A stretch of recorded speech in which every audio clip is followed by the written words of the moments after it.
नमस्कार मंडळी, कसे आहात आपण सगळे? तर आपल्या सगळ्यांचं पुन्हा एकदा स्वागत आहे नवीन एका धमाकेदार व्हिडिओमध्ये. तर मंडळी, तुम्हाला थंबनेल आणि टायटलवरनं कळलंच असेल की आजचा व्हिडिओ कोणासंदर्भात आहे ते. तर तुमच्यापैकी बऱ्याच जणांची ती लाडकी अशी मेघांजली ताई असेल आणि बरेच जण तुम्ही तिला खूप भरभरून प्रेमसुद्धा करता, आशीर्वाद देता आणि अगदी आवडीने आवर्जून तिचे व्हिडिओसुद्धा तुम्ही बघता. तर तिच्याचबद्दल आपण आज बोलणार आहोत, तर व्हिडिओ स्किप न करता शेवटपर्यंत नक्की बघा. तर मेघांजली ताई, रिसेंटलीच तुझं नवीन घर झालेलं आहे. खूप सुंदर असं तुझं घर आहे, मंदिरसुद्धा तू खूप सुंदर असं बनवून घेतलेलं आहे.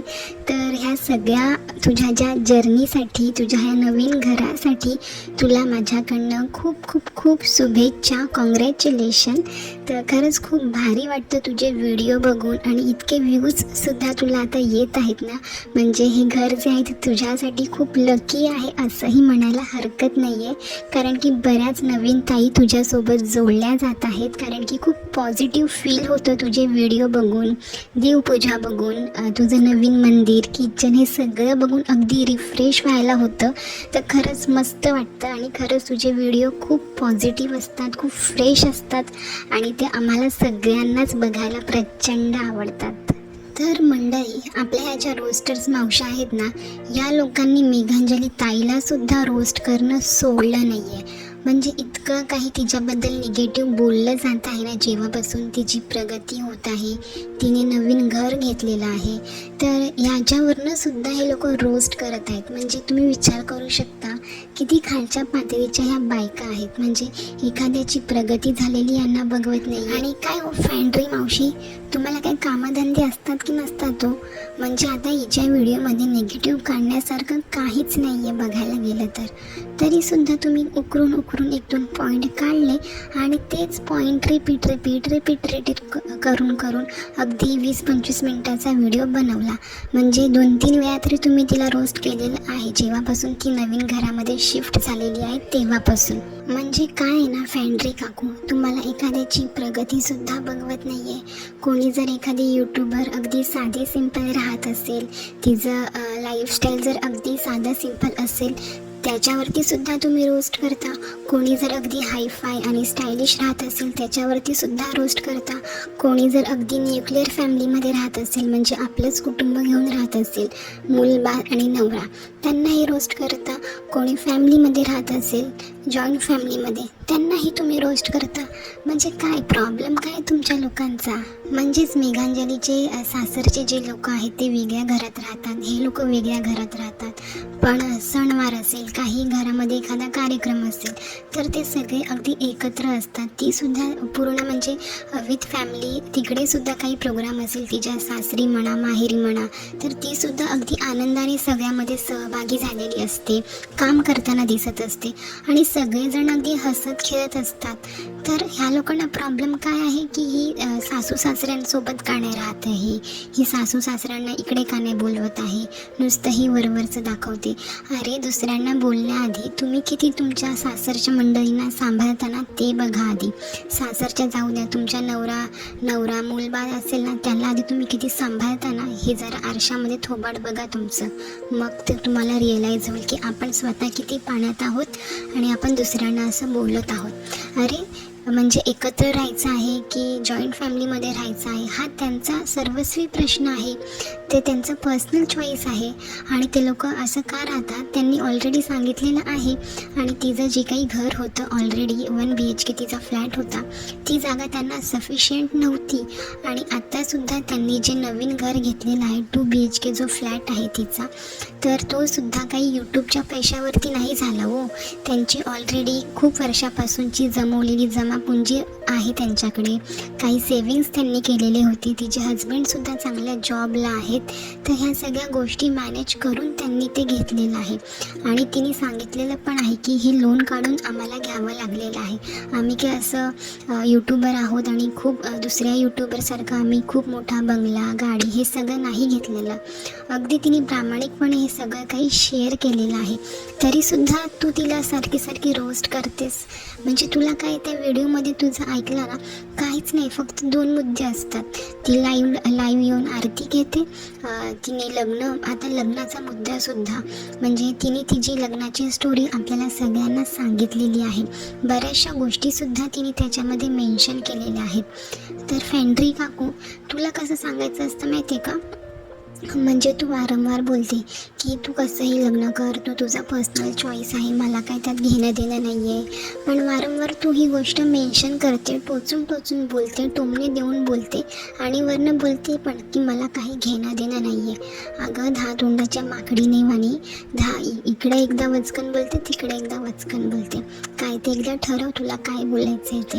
अरे तिने तिच्या लग्नाची स्टोरी सांगितली ना, तिने यासाठी सांगितलेली आहे की आताची जनरेशन आहे ती तिची स्टोरी ऐकून तिने जेव्हा ती स्टेप उचलला तेव्हा तिची परिस्थिती काय होती, तिचं घरचं वातावरण कसं होतं आणि तिने जो काही निर्णय घेतला त्यावेळी तो योग्यच होता. कारण की आता आपण बघत आहोत की ती हॅपीली त्यांची फॅमिली आहे, तिचे हजबंड किती सपोर्टिव्ह आहेत.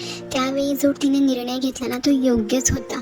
पण आपण त्यावेळी किती म्हणजे आपण फायनान्शियलीसुद्धा इंडिपेंडेंट असलं पाहिजे, आपलं एज्युकेशनसुद्धा कंप्लीट झालेलं पाहिजे.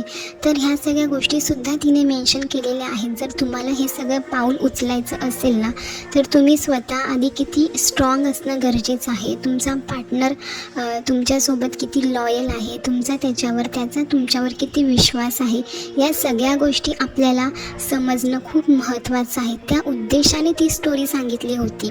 असं नाही की म्हणजे तिने काही चुकीचा संदेश समाजामध्ये दिला होता की तुम्ही अशा पद्धतीनेच लग्न करा. नाही, अजिबात नाही. तिने हे सुद्धा सांगितलं होतं की 10 जणांबरोबर प्रेम करून वेगळ्या व्यक्तीशी लग्न करण्यापेक्षा प्रामाणिकपणे एकाच व्यक्तीसोबत प्रेम करून लग्न केलेलं बरं असतं.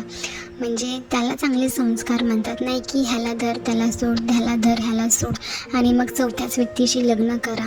तर ह्याला काही अर्थ नसतो अशा नात्याला. त्यामुळे तिने प्रामाणिकपणे तिचं जे काही मत होतं ते मांडलं होतं आणि ते मलासुद्धा पटलं होतं. त्यात चुकीचं असं काहीच नव्हतं.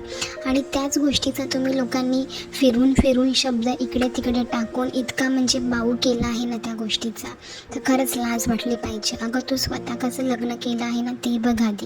स्वतःची पर्सनल लाईफ काय आहे ना त्याकडे जरा तू लक्ष दे, मग इतरांच्या ह्या सगळ्या पर्सनल गोष्टीबद्दल तू. आणि सारखं व्हिडिओमध्ये तोच मुद्दा होता की ही लाईव्ह येऊन आरती घेते, लोकांची दिशाभूल करते. अरे एकदा तिचे कमेंट्स बघा, लोक किती आनंदी असतात जेव्हा ती लाईव्ह येऊन आरती घेते. आणि एखाद्या वेळेस जर तिने आरती नाही घेतली ना तर लोक कमेंट करतात की ताई आरती का नाही घेतली, आरती घे, आम्हाला खूप प्रसन्न वाटतं, मन हलकं होतं आमचं, खूप पॉझिटिव्ह वाटतं आम्हाला. त्यामुळे जर आपण बोलतात ना 100मधनं अगदी 2 लोकांच्या मनामध्ये जरी आपण पॉझिटिव्हिटी निर्माण केली किंवा 2 जणांचं जरी आपण दुःख हलकं केलं ना तरी आपलं जीवन सार्थक लागतं असं म्हणतो आपण. आणि ती तिच्या लाईव्ह आरतीमधनं कितीतरी लोकांना पॉझिटिव्हिटी देण्याचा प्रयत्न करत असते. अगं त्यात चुकीचं काय आहे. आणि जरी तिने त्यावेळेस तो व्हिडिओ मॉनिटाईज ठेवला तरी त्यात तुझं काय प्रॉब्लेम आहे, तुझं काय जातं आहे. तू तर लोकांच्या उचापात्या करून चॅनल मॉनिटाईज करून घेतला आहेस आणि आता कमवणार आहेस. तर तुझं तर म्हणजे चुकीच्या मार्गाने तू पैसा कमवत आहेस. तसं तर ती नाही करत आहे ना अजिबात. म्हणजे तुमच्या लोकांचा प्रॉब्लेम काय आहे ना ते तुम्हा लोकांना सुद्धा माहिती नाही आहे. म्हणजे एखादी आनंदी जॉईंट फॅमिली असेल तर त्यांच्या प्रत्येक मेंबर्सबद्दल तुम्ही त्यांना रोस्ट करता, सासूबद्दल, सासऱ्याबद्दल, दिराबद्दल, जावाबद्दल. म्हणजे रंजिताताई आता जॉईंट फॅमिलीमध्ये राहते तरीसुद्धा तुम्ही तिला नावं ठेवता. बऱ्याचशा आपल्या ब्लॉगर्स ताई आहेत त्या न्यूक्लिअर फॅमिलीमध्ये राहतात, म्हणजे विभक्त कुटुंबामध्ये राहता, तरीसुद्धा त्यांना तुम्ही बोलता की सासू सासऱ्यांना बघत नाही, वेगळं राहते. म्हणजे काय तुम्हाला काय बोलायचं असतं ना ते आधी तुम्ही लोक ठरवत जा गं. आणि राहिला मुद्दा आता मॉनिटायझेशनचा, तर तू जे चुकीचं काम करून कमवत आहे ना ते तुझ्या किती सत्कारणी लागणार आहे हे तू विचार कर.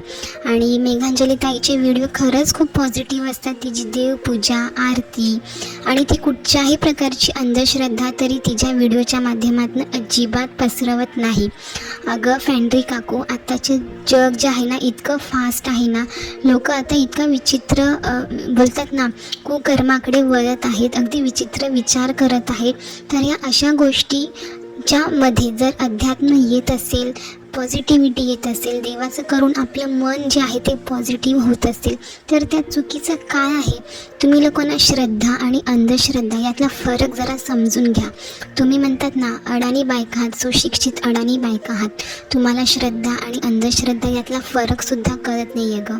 त्यामुळे जरा अभ्यास करा आणि मग व्हिडिओ बनवत जा तुम्ही लोक. तर मेघांजली ताई, तुला इतकंच सांगणं आहे, तू या लोकांचं ऐकून अजिबात डिमोटिवेट होऊ नको, फ्रस्ट्रेट होऊ नको.